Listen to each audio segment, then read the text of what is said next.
Hello guys, स्वागत है आपका कंटेंट मॉन्स्टर्स के एक और एपिसोड में। आज के इस एपिसोड में हम फिल्म रिव्यू कर रहे हैं सरदार का ग्रैंडसन का।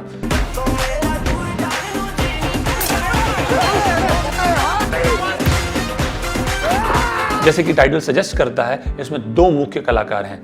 एक है सरदार, जो कि नीना गुप्ता प्ले कर रही हैं, दादी का रोल, और दूसरे हैं ग्रैंडसन, जो कि अर्जुन कपूर प्ले कर रहे हैं। इनके अलावा जो मुख्य कलाकार है इस फिल्म में वो है Rakul Preet, who plays Arjun's fiancee in the film, और उनके अलावा हैं कवलजीत सिंह, सोनी राजदान, कुमुद मिश्रा, दिव्या सेठ, राजीव कचरू, जो एबल सपोर्ट लेंड कर रहे हैं इन दो मुख्य किरदारों को। नाउ कहानी क्या है इस फिल्म की? बहुत सिंपल है कि जो दादी हैं, जो नीना गुप्ता प्ले कर रही हैं, उन्हें जाना है लाहौर एक बार उनकी डेथ से पहले। तू मेरे को लाहौर ले चल, की जुबान देती हूँ, चैंपियन साइकिल का चैंपियन बना दूंगी तुझे। She is suffering from a disease and she is expected to die soon, और उन्हें मरने से पहले लाहौर जाना है, जहां उन्होंने अपने हस्बैंड के साथ एक घर बनाया था पार्टीशन से जस्ट पहले। तो उन्हें उस घर में एक बार जाना है। उस घर से उनकी कई यादें जुड़ी हुई है, और किसी वजह से, जो आप फिल्म जब देखेंगे तो आपको समझ में आएगा, वो पाकिस्तान नहीं जा सकती।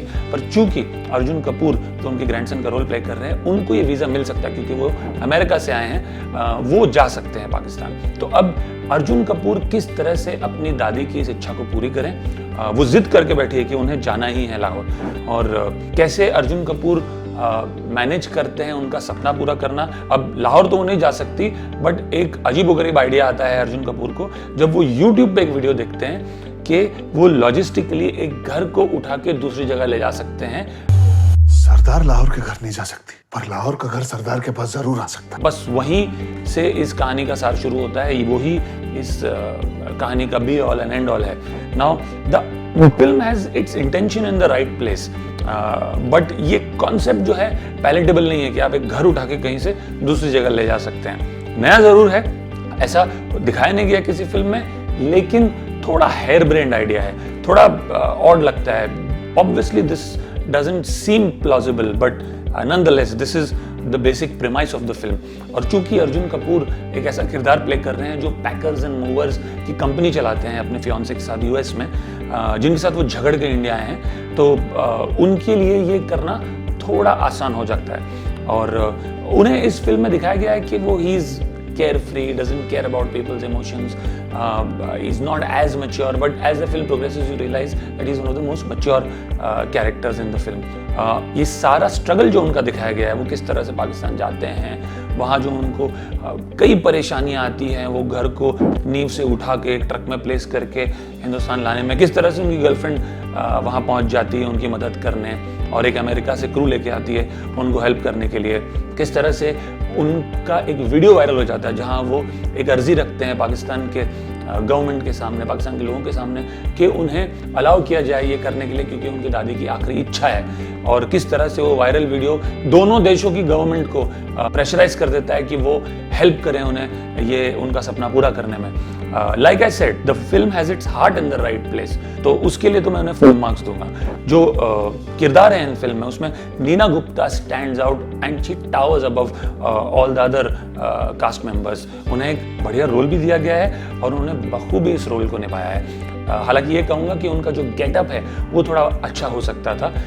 साफ नज़र आ रहा है कि प्रोस्थेटिक से उन्हें ज़्यादा बूढ़ा दिखाया गया है, so that could have been done better, but nonetheless Neena Gupta ने बहुत बढ़िया काम किया, कवलजीत ने भी बहुत बढ़िया काम किया है। अर्जुन कपूर पे काफ़ी दारोमदार है इस फिल्म का, and I think he is earnest in the film. उन्होंने कोशिश बहुत की है, with in his limited ability जो वो बेस्ट कर सकते हैं उन्होंने किया है। नाउ इन सब के अलावा दो और अहम किरदार है इस फिल्म में, जॉन अब्राहम और अदिति राव हैदरी। अदिति राव हैदरी जो है वो एक यंग नीना गुप्ता का रोल प्ले करती है, और जॉन अब्राहम जो है उनके हस्बैंड का रोल प्ले करते हैं जिनकी डेथ हो जाती है पार्टीशन के समय। सो इफेक्टिवली वो अर्जुन कपूर के दादा का रोल प्ले करते हैं, हालांकि उनके दोनों के ऑब्वियसली साथ में कोई सीन्स नहीं है। सो अदिति राव हैदरी ने भी अच्छा काम किया है, दो आई फील इन पार्ट्स आपको एफर्ट झलकती है जब वो पंजाबी बोलने की कोशिश करती है, because obviously it doesn't come naturally to her, and in John's case also you feel कोई ना कोई डिक्शन सुपरवाइजर या लैंग्वेज सुपरवाइजर सेट्स पे होना चाहिए इस तरह की फिल्म्स में,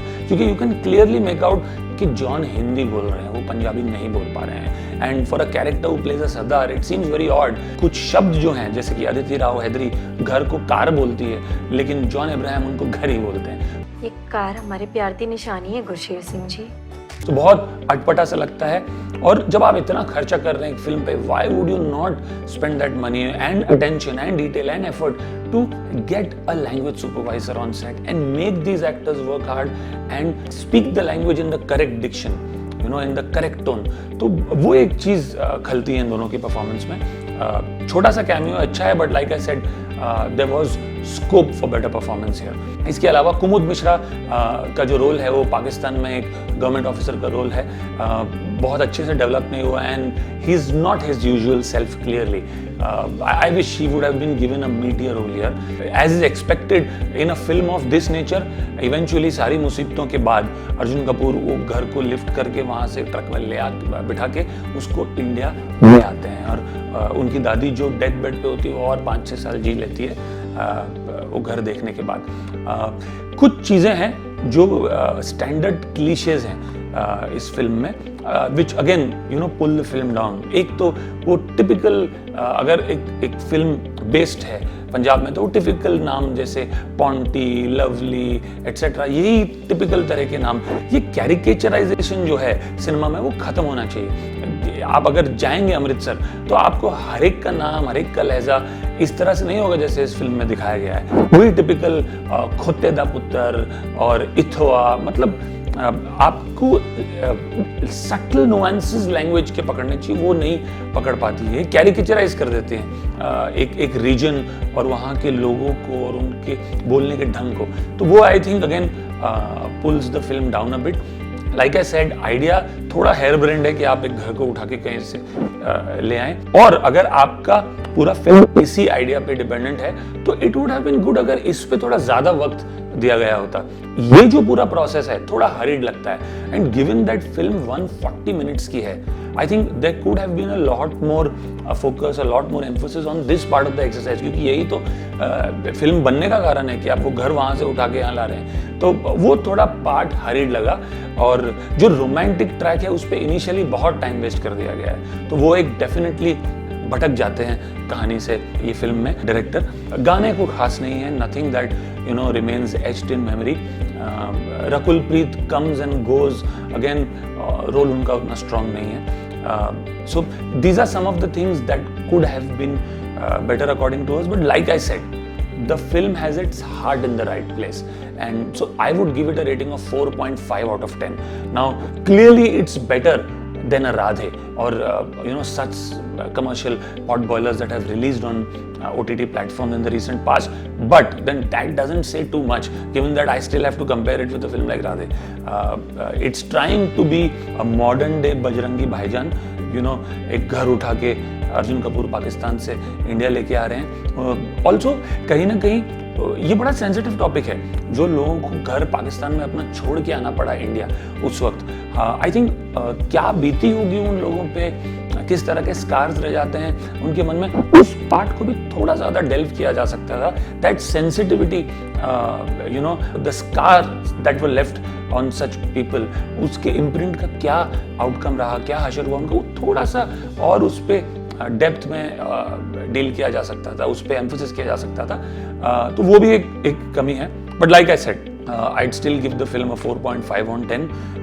It's still slightly better than some of the commercial films and content that has come out on OTT platforms in the recent past. There is a sincerity in the effort of Arjun Kapoor. I would say Neena Gupta and Kawaljeet have done a fantastic job. If some of the things that I mentioned could have been addressed, it could have been slightly better. I may have been tempted to give it a 6.5 on 10, but this is my rating for now. Is it a one-time watch? I don't know. But one positive also goes for this film is that there is no crudeness, no crassness, no vulgarity in this film. The entire family can sit together and watch this film at home, which is again not something that can be said for a lot of films or a lot of content that comes on OTT platforms these days. So that's it from my side. I hope you liked the review. For more such reviews, please do keep coming to our channel, and we'll see you soon. Thank you.